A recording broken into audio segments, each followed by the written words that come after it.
Maka untuk dirahmati Allah Ta'ala, diberkahi, gak harus orang itu memiliki harta yang berlimpah gitu. Ibu tahu Bapak sekalian tentang Uwais Al-Qarni? Ada namanya Uwais Al-Qarni. Uwais ini salah satu nama tersohor di zaman Nabi SAW, tapi dia bukan kalangan sahabat.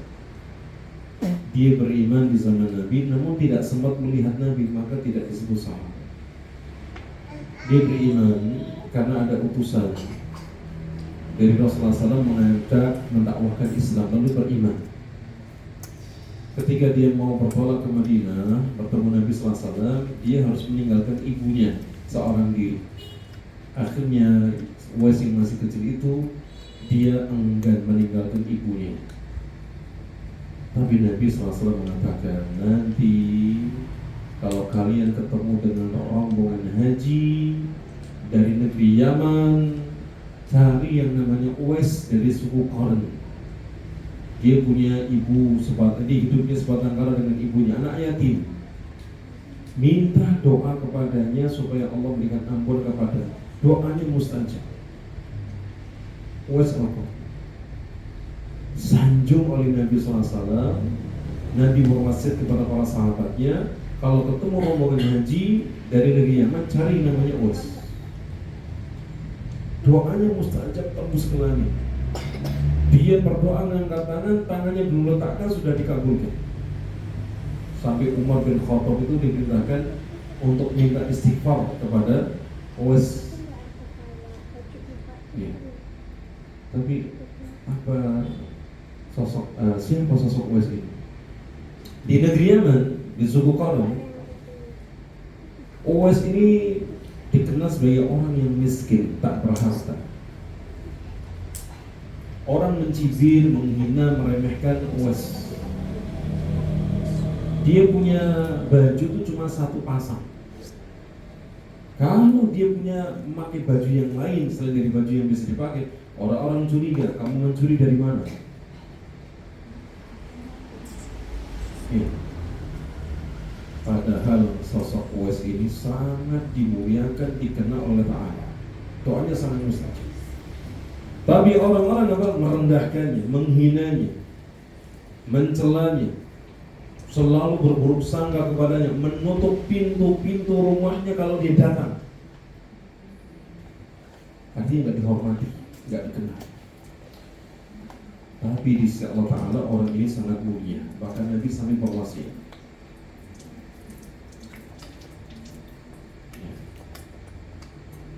ketika musim haji di zaman Umar, artinya sudah lewat zamannya Rasulullah, zamannya Abu Bakar, masuk zamannya Umar jadi khalifah. Tibalah Umar itu kemudian mendapati rombongan haji. Cari dia, ada yang namanya Uwais dari suku Qarni. Ada Uwais tapi dari suku yang lain. Ceritanya di suku Qarni ada. Dia punya ibu sebatang kara. Ya, ada, dicari ketemu. Umar mengatakan kepada Uwais, doakanlah untukku ampunan kepada Allah Ta'ala. Kata Uwais, kebalik, engkau sahabat Nabi, saya siapa? Harusnya saya yang minta kepada untuk didoakan, apalagi engkau dijanjikan masuk surga. Kata Umar bin Khattab, saya pernah mendapatkan wasiat dari Nabi SAW. Kalau bertemu rombongan haji dari Yaman, cari yang namanya Uwais, dari sebuah Qarni, punya tanda ini, itu, dan seterusnya. Maka Uwais akhirnya dimengerti bahwa dia itu bisa menimbulkan fitnah. Dia langsung mendoakan untuk Umar ampunan. Setelah itu dia mengatakan, saya tidak mau balik ke Yaman. Takut manusia akan mengagungkan dia. Takut manusia kemudian minta doa bukan langsung kepada Allah, tapi minta kepada dirinya. Ya. Kan ini mempengaruhi tauhidnya, keimanannya. Orang dia beribadah, berdoa harusnya minta langsung kepada Allah, malah diminta kepada makhluk perantara, apalagi yang sudah mati ke kuburan misalnya. Maka ini tidak dibenarkan dalam Islam. Nabi tidak pernah mengajarkan demikian, karena akan mempengaruhi ketauhidannya. Ya. Kalau orang soleh masih hidup seperti Umar minta kepada Uwais, ini dibenarkan. Tolong kami doakan, misalkan seperti kita kemarin ajarkan orang yang mau umroh, adabnya apa? Pamitan kepada tetangga atau saudara, minta didoakan. Kalau orang yang masih hidup, no problem, tidak masalah. Tapi kalau sudah meninggal, sudah tiada, justru orang yang meninggal itu yang lebih utama untuk kita doakan. Mereka lebih butuh doa orang yang masih hidup. Ya, ketika ada seorang orang tua, seorang ayah atau ibu, tiba-tiba derajatnya dinaikkan di surga, tapi dia merasa nggak punya amalan yang menjadikan dia terangkat derajatnya. Lantas orang ini bertanya, wahai Allah,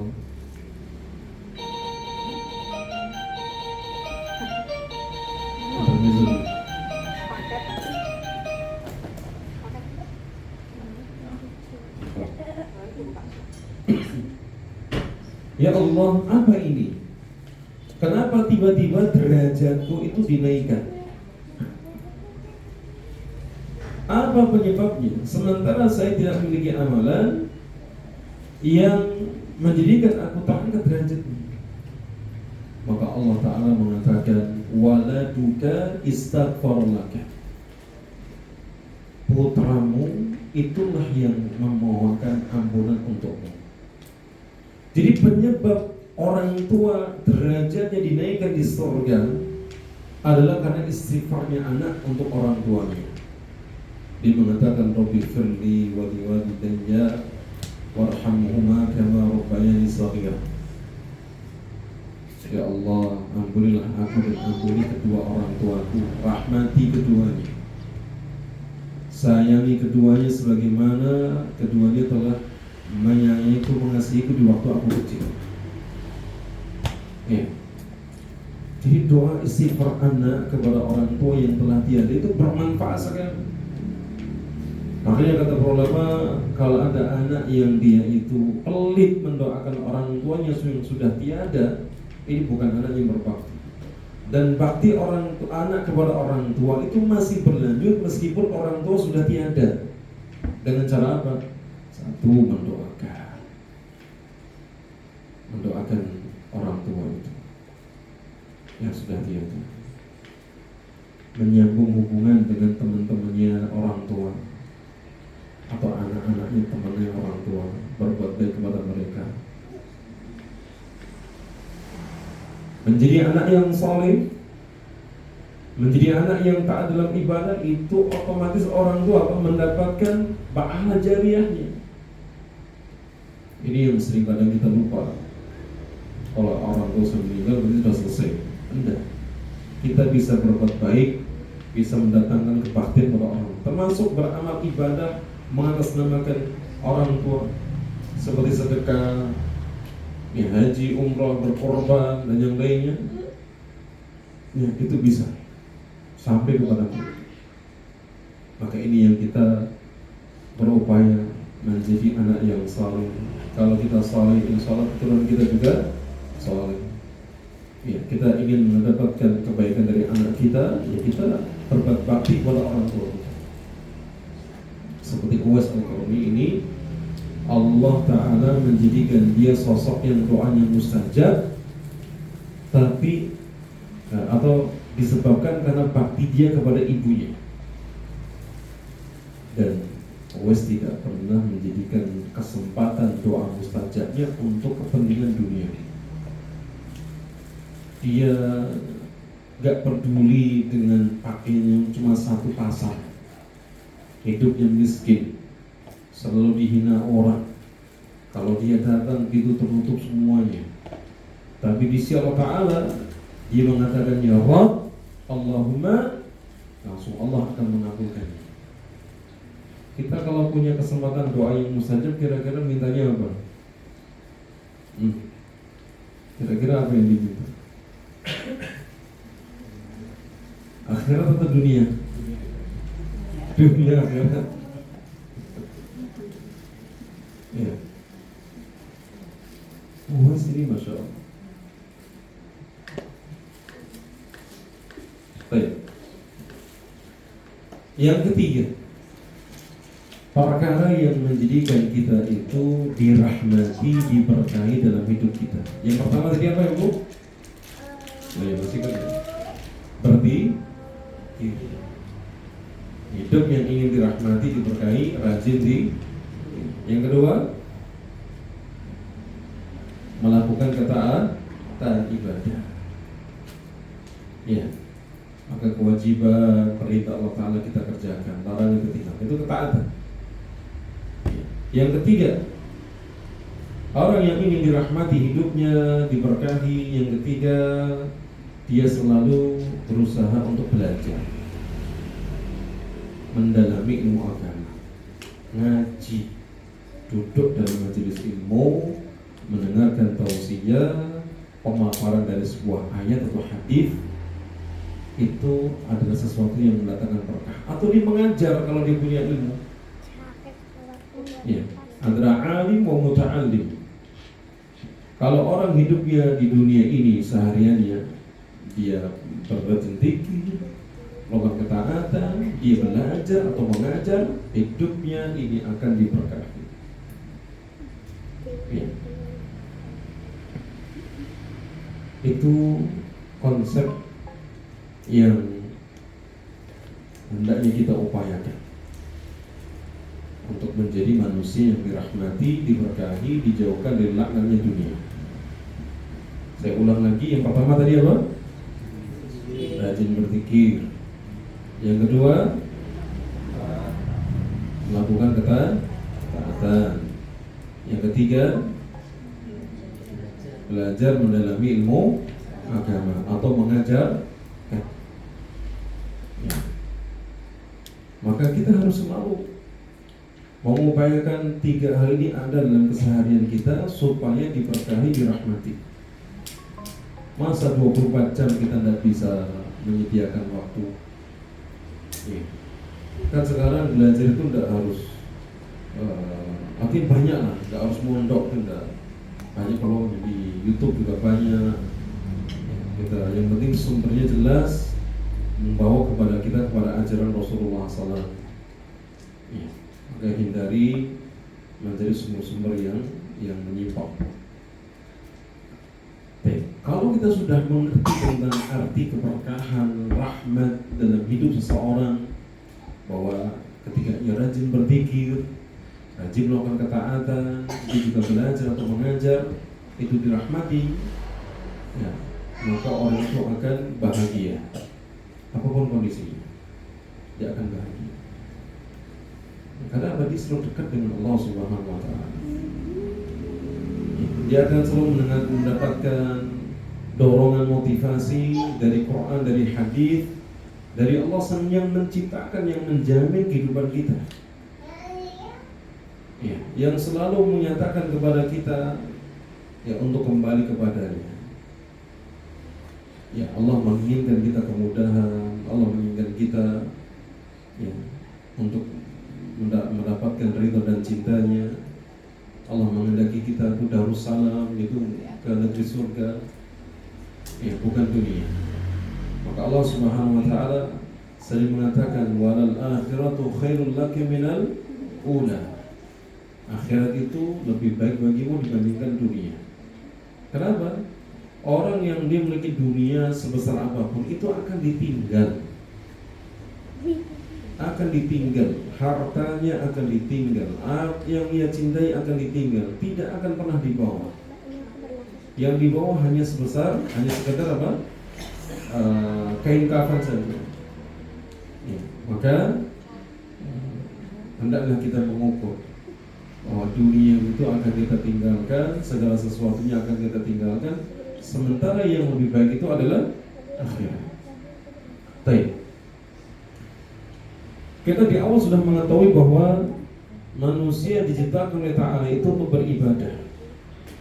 Sekarang kalau ditanya ibadah itu apa? Ibadah itu apa ya? Saya mau ibadah ya. Itu ibadah itu apa? Ada yang bisa menjawab ya? Ibadah itu apa? Ya, mau ngapain? Saya mau ibadah dulu. Ibadah itu apa? Ada orang misalkan seorang anak ya, dia membantu orang tuanya, itu kan ibadah. Berbakti pada anak orang tua ibadah. Seorang istri yang menjadi suami ibadah. Seorang yang memuliakan tetangganya juga ibadah. Seorang suami yang dia mencari nafkah untuk anak istrinya, orang tuanya itu juga ibadah. Nah sekarang ada ibadah itu apa saja? Ini panganan apa ibadah? Ada nggak yang mengerti definisi ibadah itu? Ibadah artinya sebuah nama yang menghimpun, yang mengumpulkan segala apa yang Allah cintai, yang Allah ridhoi. Ibadah itu sebuah nama yang menghimpun segala apa yang Allah cintai, yang Allah ridhoi. Itu ibadah. Ya, kenapa kita tersenyum pada orang lain ketika bertemu? Karena itu ibadah. Sesuatu yang dicintai oleh Allah, diridhoi. Ya. Seorang suami yang dia mencari nafkah untuk istrinya itu ibadah. Kenapa? Itu diperintahkan, dicintai oleh Allah dan Allah dicintai, diridhoinya. Ya. Dia salat, dia sedekah, dia zakat misalkan, dia berpuasa. Kenapa melakukan demikian? Itu ibadah, mendatangkan cinta dan ridha Allah. Jadi ibadah itu sebuah nama yang menghimpun segala apa yang Allah cintai oleh ridha.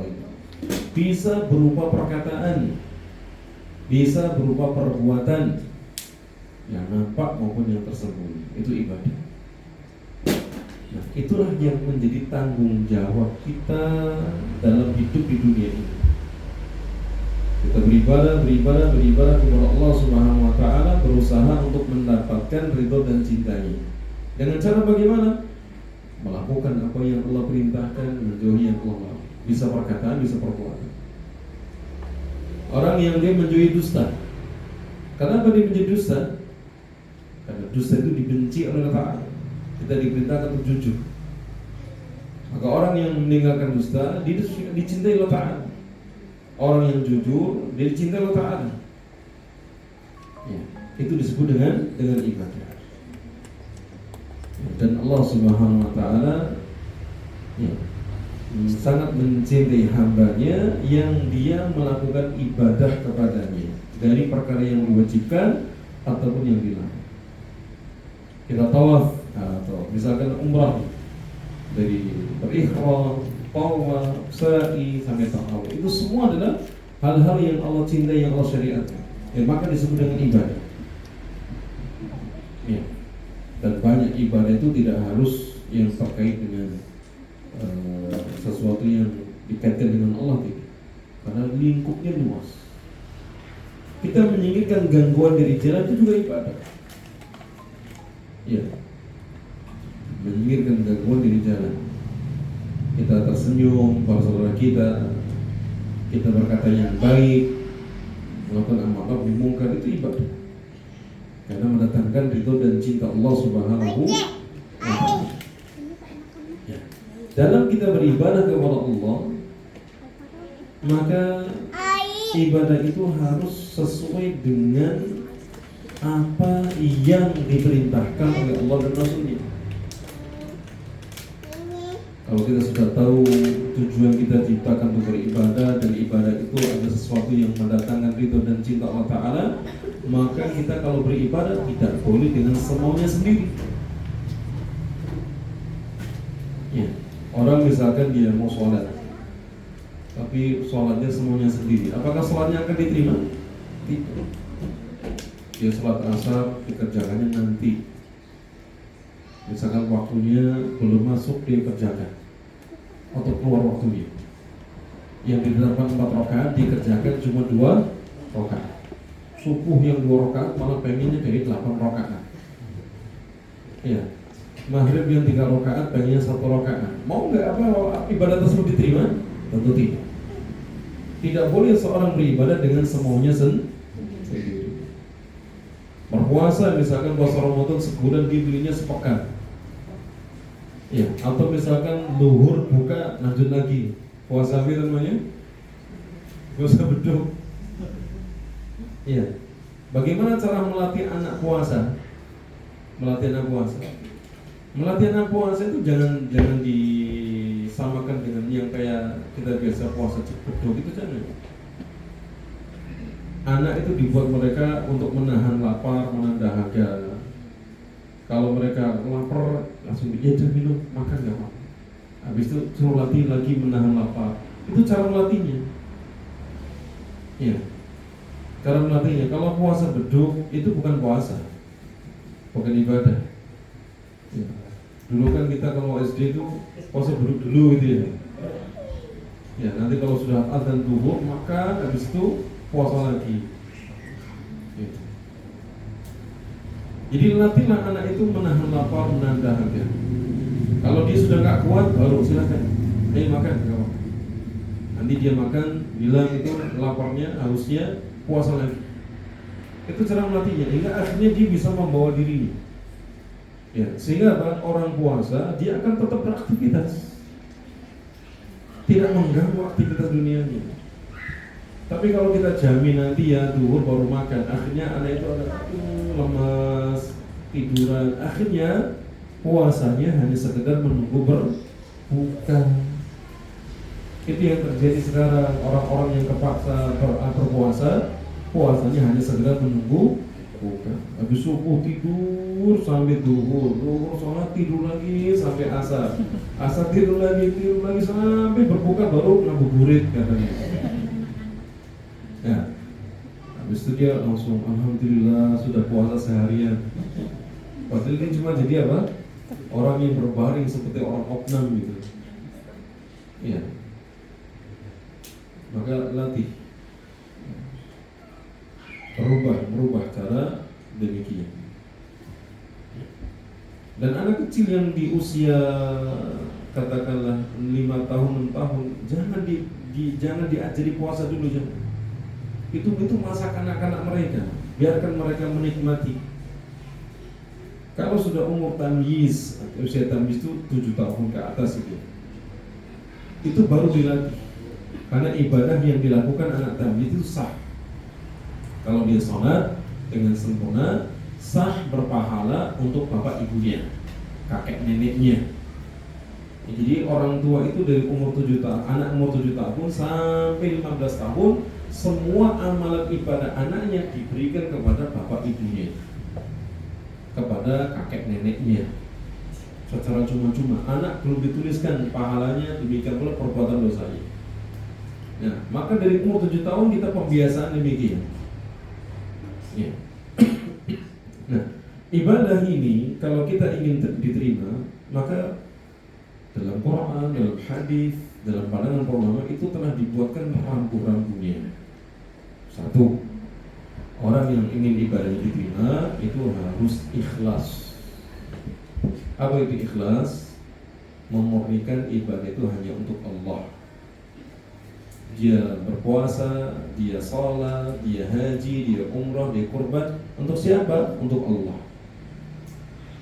Ya, dia tidak mengharapkan pujian manusia, sanjungan, ya atau yang lainnya.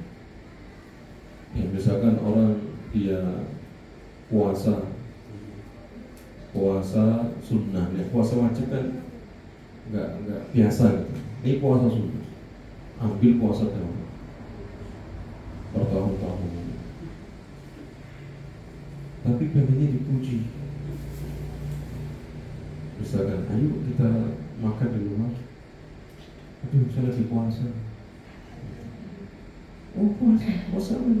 Saya puasa banget, sehari puasa, sehari berbuka. Masya Allah, sudah 10 tahun.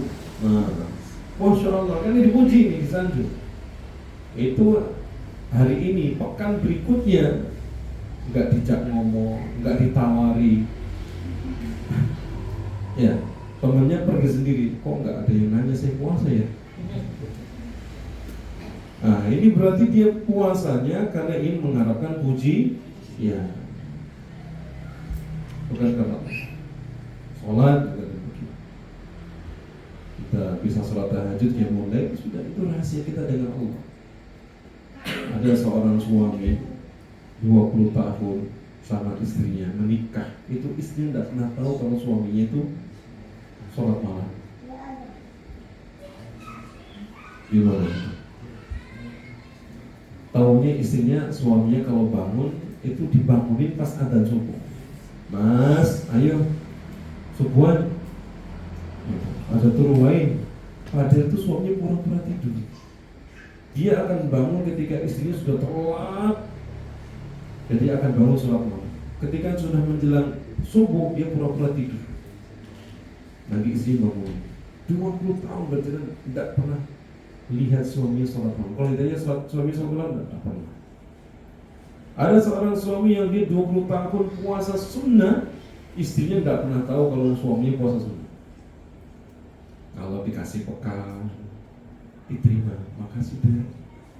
Nanti di luar dikasihkan, disedekahkan. Pulangnya menjelang maghrib, pulang di rumah adzan, minum batalin. Istrinya menyangkanya itu minum biasa kehausan, padahal itu berbuka. Istrinya tidak tahu. Kalau ditanya, suamimu sering puasa sunnah? Enggak pernah, mau tak kasih bekal diterima. Kalau kita kan enggak dikasih bekal, kita puasa, ngomongnya apa? Maaf, kakanda lagi puasa gitu ya. Ini enggak dirahasiakan. Karena ibadah itu butuh keikhlasan.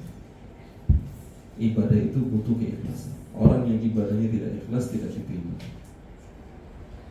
Yang kedua, orang mau beribadah harus sesuai dengan tuntunan contoh Rasulullah. Kalau sifatnya, tata caranya, waktunya, tempatnya tidak sama sebagaimana yang diajarkan Nabi SAW, tertolak, tidak akan diterima. Ada orang dia itu tawaf tapi bukan di Ka'bah, di kuburan orang soleh. Apakah itu tawaf yang diterima ibadahnya? Itu tawaf itu cuma ada di Ka'bah. Selain Ka'bah tidak ada tawaf. Ya, tidak ada. Ibadah haji misalkan, ada orang meyakini ibadah haji di luar Mekah, dia melakukannya di luar Mekah misalkan. Ada yang pergi misalkan ke Karbala di Irak atau di Bangladesh misalkan. Ya, maka itu bukan haji. Itu bukan haji. Haji itu di Mekah. Haji itu dia bagaimana mengunjungi tempat yang ditunjuk untuk dikunjungi seperti Mina, di bermalam di sana, setelah itu dekat Arafah di Wukuf, setelah selesai Wukuf dia ke mabit di Musdalifah, setelah Musdalifah dia ke Mina lagi, ya, untuk bermalam 3 malam. Setelah itu dia melakukan aktivitas haji seperti tawaf ifadah dan yang lainnya. Ya, maka ibadah itu harus sesuai dengan tuntunan Rasulullah SAW. Ada orang sholat misalkan dia dibalik, sujud dulu baru rukuk, kira-kira sholatnya sah itu? Tidak. Ya. Ada orang berpuasa setarnya bukan dari fajar subuh, tapi dari jam 9 dia baru start puasa. Sah tidak? Sah tidak? Ya. Kalau ada orang misalkan ya bangun subuh belum ada niat puasa, tapi dia juga belum minum, belum makan, dia sholat subuh, habis itu dia baca Quran, dikirnya pulang ke rumah belum ada makanan. Yaudah, kalau begitu sih mau puasa sunnah, sah nggak puasanya? Sah nggak? Sah. Kalau untuk puasa, nah, puasa sunnah itu ada kelonggaran. Boleh menghadirkan niatnya setelah subuh. Batasnya sampai kapan? Ya batasnya sebelum zuhur. Ya. Tapi catatannya dari subuh sampai sebelum zuhur itu apa? Dia nggak makan, nggak minum. Kalau paginya sarapan megonor, habis itu semua puasa, ya bukan puasa namanya. Tapi kalau dia belum ada niat, seperti Nabi SAW, Nabi subuhan, pulang subuhan, bertanya kepada istrinya, ada makanan enggak? Enggak ada. Jadi kalau begitu saya puasa. Besoknya Nabi niat berpuasa. Lalu kemudian istri mengatakan, ya Rasulullah, barusan ada yang ngasih hadiah. Ya udah sini, bawa sini saya makan. Boleh nggak batalin puasa sunnah? Boleh nggak? Wajib dikobong nggak? Enggak. Membatalkan puasa sunnah itu boleh tanpa alasan, boleh dengan alasan, dan tidak ada kotor. Misalkan kita lagi puasa sunnah, kok tiba-tiba datang makanan lezat gitu, dibikin sama istrinya. Oh, saya nggak jadi puasa. Boleh nggak? Boleh. Sebagaimana misalkan kita diundang makan, ada kondangan misalkan gitu ya, terus kemudian lagi puasa sunnah ini, batalin atau tetap puasa? Ayo.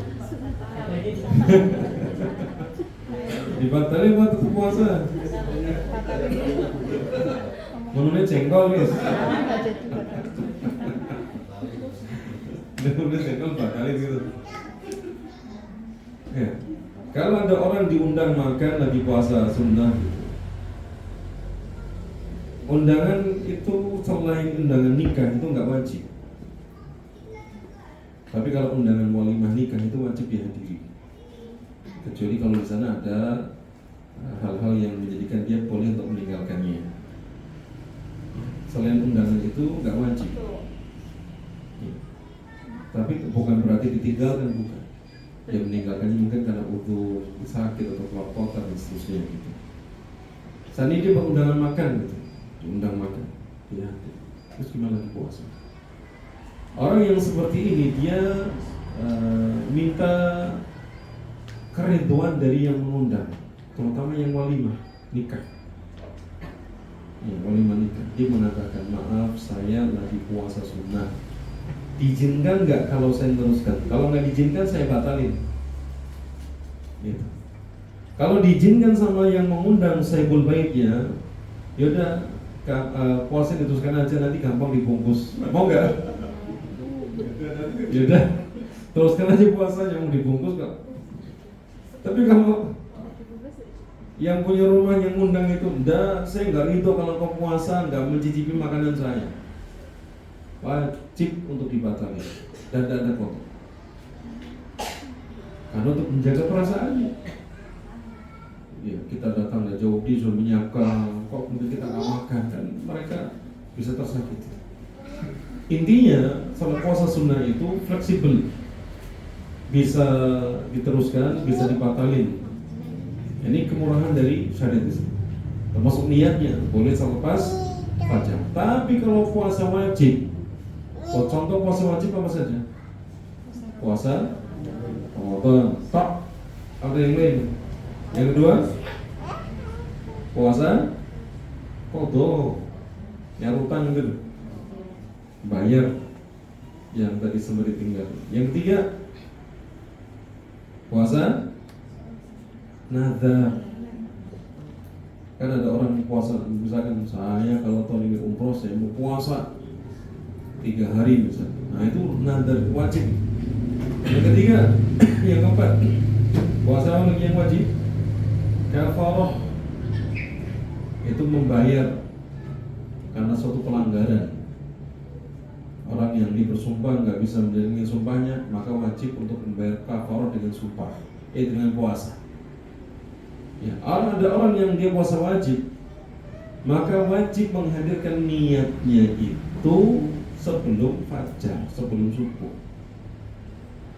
Kalau subuh dia belum niat, maka puasanya enggak dianggap, meskipun seharian menahan lapar dan dahaga. Makanya amannya sebelum tidur sudah menghadirkan niat. Seperti ya. Baik. Jadi ibadah itu akan diterima kalau sesuai dengan contoh Rasul. Contoh dalam kurban. Korban itu kan hewannya ditentukan.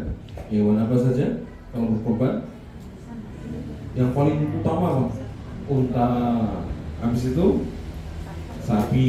Habis itu kambing. Kalau dilihat pahalanya lebih utama mana? Sapi dengan unta? Unta. Di bawahnya unta, sapi. Di bawahnya sapi, kambing. Di bawahnya kambing, unta yang iuran 7 orang 10 orang. Di bawahnya unta yang iuran itu sapi yang iuran.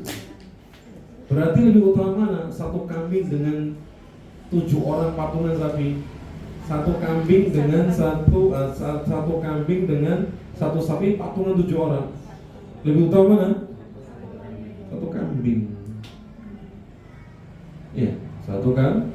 Karena itu miliknya dia semuanya. Dari kepala sampai ekornya itu miliknya dia. Tapi kalau kita lebih senangnya apa? Iuran patungan 7 orang. Ya, hewannya kan ditentukan. Sekarang ada orang mau kurban dengan bebek gitu. Kalau jenengan yang jadi panitia diterima atau ditolak? Saya mau kurban dari bebek gitu. Diterima enggak? Diterima enggak? Terima aja. Tapi katakan ini bukan kurban, sedekah.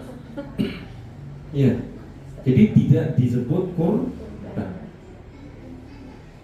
Karena kurban itu ada hewannya tertentu. Dia nggak bisa seenaknya sendiri. Termasuk dalam keutamaannya tadi. Nabi yang mulia SAW menetapkan bahwa unta itu yang paling bagus pahalanya, yang paling besar. Karena harganya lebih mahal. Ya, unta harga lebih mahal. Sapi juga demikian di bawahnya, kambing juga di bawahnya. Jadi bukan dilihat dari sisi kualitas dagingnya. Kalau nanti besok mudah-mudahan kita ada city tour untuk bisa makan daging unta. Mudah-mudahan nanti ada di agenda bersama. Ya. Kalau yang nggak bisa masak ya memang dagingnya super alot. Ya. Tapi insya Allah kalau yang sudah ahli ya aman, dagingnya seperti daging biasa. Orang yang makan daging unta itu wudunya batal. Tapi kalau makan daging sapi, daging kambing enggak. Nah kalau minum susu unta batal enggak wudunya? Atau minum kuahnya, dibikin gulai itu minum kuahnya gitu, batal enggak? Enggak. Yang bahkan menjadikan batal namanya dagingnya. Jadi besok misalkan ada sajian daging unta itu membatalkan bu. Tapi kalau makan daging sapi, daging kambing nggak masalah. Allah menentukannya.